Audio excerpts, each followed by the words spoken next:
शनाया आहान को खड़ी घूरे जा रही थी और जब आहान ने उसे इस तरह से देखा तो लड़खड़ाती जुबान में पूछा, क्या क्या हुआ शनाया? जवाब में शनाया ने उसके सामने एक कागज रख दिया जो उसे अलमारी से मिला था। उसे आहान ने ही रखा था, जिस पर सॉरी लिखा हुआ था। आहान ने उस तरफ देखते हुए कहा, हाँ वो कल जो हुआ। तभी शनाया ने रूखे स्वर में कहा, इट्स ओके, मुझे ऑफिस जाना है, इसलिए बार बार एक ही बात बोलना बंद करो। जवाब में आहान ने हाँ में सर हिलाया। किचन से निकलने के बाद आहान भी जल्दी रेडी हो गया क्योंकि उसे भी अपने बैंक जाना था। दोनों ने साथ में नाश्ता किया और फिर नीचे आ गए। तभी आहान ने शनाया की तरफ उसका सनग्लास बढ़ाते हुए कहा, ये आप शायद ऊपर ही भूल गई थी, लगा लीजिए वरना आपका सिर दर्द शुरू हो जाएगा। शनाया ने अपने चेहरे पर बिना कोई एक्सप्रेशन लाए उससे ले लिया और अपनी कार में बैठ गई। इधर आहान ने बाइक स्टार्ट की। दोनों अपने मंजिल की तरफ निकल पड़े। तभी शनाया ने पीछे से हॉर्न बजाया तो आहान ने पलट कर देखा। शनाया ने वापस कार उसकी जगह लगाई और आहान के पास आकर बोली, क्यों ना मैं इस बाइक से ही चलूं, ट्रैफिक में आसानी होगी। आहान ने जल्दी से सीट साफ कर दी और सामने देखकर मुस्कुराने लगा। बाइक पर बैठकर शनाया ने आहान के कंधे पर हाथ रखा तो आहान को एक अलग ही एहसास हुआ। शनाया का भी कुछ यही हाल था। आज वे दोनों पहली बार पूरे होश में एक दूसरे के इतने पास थे। आहान ने अपने ऊपर एक जैकेट डाली थी और शनाया ने अपनी जीन्स के ऊपर सफेद रंग का टॉप डाला हुआ था जिसमें वो बहुत ही खूबसूरत लग रही थी। तभी शनाया ने कहा, अब आप चलेंगी या फिर किसी और का इंतजार है? आहान ने एक मुस्कान के साथ गाड़ी आगे बढ़ा दी। जल्द ही वो दोनों गिल कंस्ट्रक्शन के ऑफिस के सामने खड़े थे। शनाया अभी बाइक से नीचे उतरी ही थी कि तभी उसका मोबाइल बजा। शनाया ने देखा कि उसकी माँ यामिनी जी का फोन है तो उसने झट से उठा लिया। तभी दूसरी तरफ से आवाज आई, बेटा शनाया, तुम्हारे पापा का एक्सीडेंट हो गया है, जल्दी से हॉस्पिटल पहुंचो। इतना सुनते ही शनाया की हालत खराब हो गई। आहान उसका चेहरा देखकर बोला, क्या हुआ?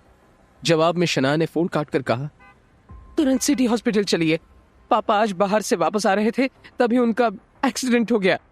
शनाया के पिता के एक्सीडेंट की खबर सुनकर आहान की भी हालत खराब हो गई क्योंकि एक वही तो थे उनकी जिंदगी में जिन्होंने आहान पर हमेशा ही विश्वास किया था। उन्होंने आहान को बहुत प्यार किया था। जल्दबाजी में वो दोनों हॉस्पिटल पहुंचे। शनाया के पिता आईसीयू में जा चुके थे और यामिनी जी वहीं बैठकर आंसू बहा रही थी।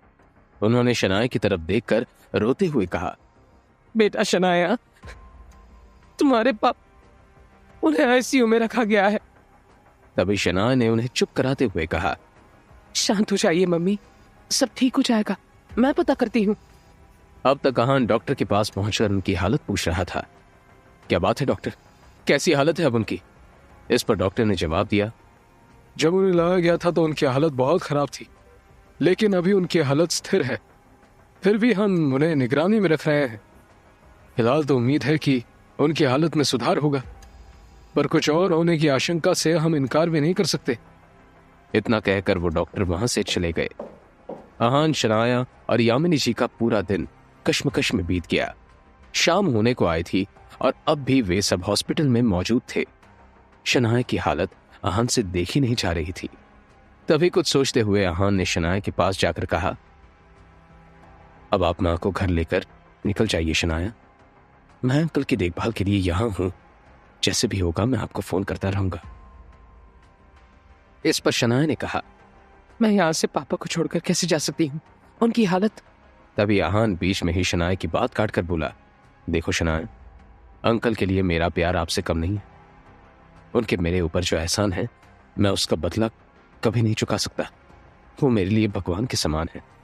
इसलिए मैं कहता हूं कि आप भी खुद के ऊपर ध्यान दीजिए और मां को लेकर घर जाइए, यहां मैं सब कुछ संभाल लूंगा। आहान के बहुत रिक्वेस्ट करने पर शनाया मान गई और फिर वो यामिनी जी को अपने साथ लेकर घर निकल गई। कुछ ही देर में शनाया अपने कमरे पर और यामिनी जी अपने घर पर थी। इधर आहान अभी हॉस्पिटल में एक जगह बैठा हुआ था जब डॉक्टर ने उसके पास आकर कहा, देखिए, मिस्टर शेखर की हालत अचानक ही बहुत ज्यादा बिगड़ती जा रही है, जल्द ही उनका ऑपरेशन करना होगा।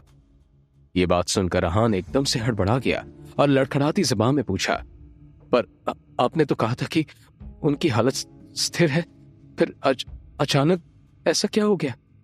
जवाब में उस डॉक्टर ने कहा, इस बारे में हम कुछ भी ठीक से नहीं कह सकते, मगर उनका ऑपरेशन जल्द ही नहीं किया तो उनकी जान को खतरा हो सकता है। इस पर आहान ने कहा, तो फिर आपको किसका इंतजार है डॉक्टर, आप ऑपरेशन शुरू कीजिए। तभी डॉक्टर ने कहा, ओके फाइन, कुछ डॉक्यूमेंट्स आपको भरने होंगे और बिल काउंटर पर जाकर 15 लाख भर दीजिए। हम ऑपरेशन की तैयारी शुरू करते हैं। 15 लाख की बात सुनते ही आहान टेंशन में नजर आने लगा। उसने शनाया को कॉल करने के लिए फोन निकाला ही था कि तभी उसे सामने विक्रम खड़ा दिखा, जो आहान की तरफ देखकर ही मुस्कुरा रहा था। उसे देखते ही आहान के दिमाग में ढेर सारे डाउट्स आ गए और वो विक्रम के पास जाकर बोला, आप यहाँ क्या कर रहे हैं? जवाब में विक्रम मुस्कुराते हुए बोला, वैसे शनाया इतने पैसों का इंतजाम आसानी से कर लेगी, लेकिन आपको क्या लगता है यंग मास्टर कि ये सब अपने आप हो गया? उसकी बात सुनकर आहान की आंखें सिकुड़ गई।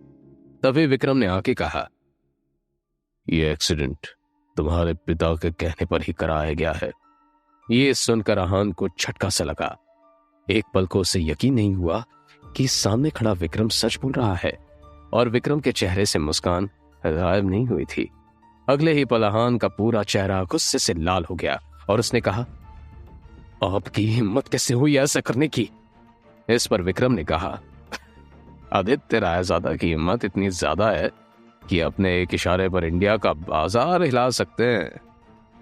फिर ये तो एक मामूली एक्सीडेंट है। आहान ने गुस्से में कहा, ये आपने सही नहीं किया है, आपको इसकी कीमत चुकानी पड़ेगी। विक्रम फिर से बोला, बस 15 लाख ही तो है इसकी कीमत और मैं ये चुकाने के लिए तैयार हूं। बस आपको अब रायजादा ग्रुप को अपनाना होगा। इस कंपनी के सामने 15 लाख ऊंट के मुंह में जीरे के जैसे। इस पर आहान ने कहा, ये रुपए तो तुम्हें ही भरने होंगे और अंकल के एक्सीडेंट का हिसाब मैं बाद में लूंगा, लेकिन मैं तुम्हारी बात कभी भी नहीं मानूंगा। जवाब में विक्रम ने कहा, अगर मैं पैसे न भी दूं तब भी तुम्हारा काम नहीं रुकेगा यंग मास्टर, क्योंकि आपके पास शनाया है। लेकिन सोचो, अगर शनाया को पता चला कि उसके पापा का एक्सीडेंट इसलिए हुआ है क्योंकि तुमने हमारी बात नहीं मानी, अगर उसे यह पता चला कि तुम्हारा रायजादा खानदान से ताल्लुक होना इस एक्सीडेंट की वजह है, तो क्या वो कभी आपको माफ करेगी? मेरा ख्याल है जो रिश्ता अभी धीरे धीरे सही हो रहा है वो भी खत्म हो जाएगा। आहान विक्रम के चेहरे की तरफ देखता रह गया। सच में विक्रम ने बड़ी ही शातिर चाल चली थी और आहान को यह अफसोस हो रहा था कि अभी तक वो इस साजिश को समझ क्यों नहीं पाया था। तभी विक्रम ने आके कहा, और हाँ, अगर आपने हाँ नहीं की तो आप अपने पिताजी को जानते हैं। ये सब यही नहीं रुकने वाला, शनाया भी है। शनाया का नाम सुनते ही आहान एकदम से घबरा गया। उसने विक्रम को रोकते हुए कहा, ओके ओके, आप ऐसा कुछ भी नहीं करेंगे जिससे शनाया उसकी फैमिली और मुसीबत में आए। मैं आपकी बात मानने के लिए तैयार हूं, मगर यह बात बाहर नहीं आनी चाहिए कि मैं कौन हूं और यह सब मेरी वजह से हुआ है। आहान का जवाब सुनकर विक्रम मुस्कुराने लगा। तभी सामने से आहान को शनाया आती हुई दिखी। उसके हाथ में एक टिफिन था। विक्रम उसे देखते ही वहां से चला गया। आहान ने शनाया को उसके पापा की हालत के बारे में बताया और फिर जरूरी फॉर्मेलिटी पूरी करने के बाद उनका ऑपरेशन शुरू हो गया। कुछ देर में डॉक्टर ने खबर सुनाई कि अब शेखर की हालत सही है। यह सुनकर दोनों ने राहत की सांस ली। फिर शनाया ने आहान की तरफ टिफिन बढ़ाते हुए कहा, मैं ये खाना पापा के लिए बनाकर लाई थी, सोचा था उनकी हालत ठीक होगी तो खिला दूंगी, फिलहाल इसे आपको खाना होगा। आहान को सच में भूख लगी थी। उसने टिफिन खोला तो अंदर भिंडी की सब्जी रखी थी जो आहान को बहुत पसंद थी। तभी उसे शनाया की बात याद आई कि उसने खाना पापा के लिए बनाया था, मगर उसके पापा शेखर को तो भिंडी से सख्त नफरत थी और यह बात शनाया अच्छे से जानती थी।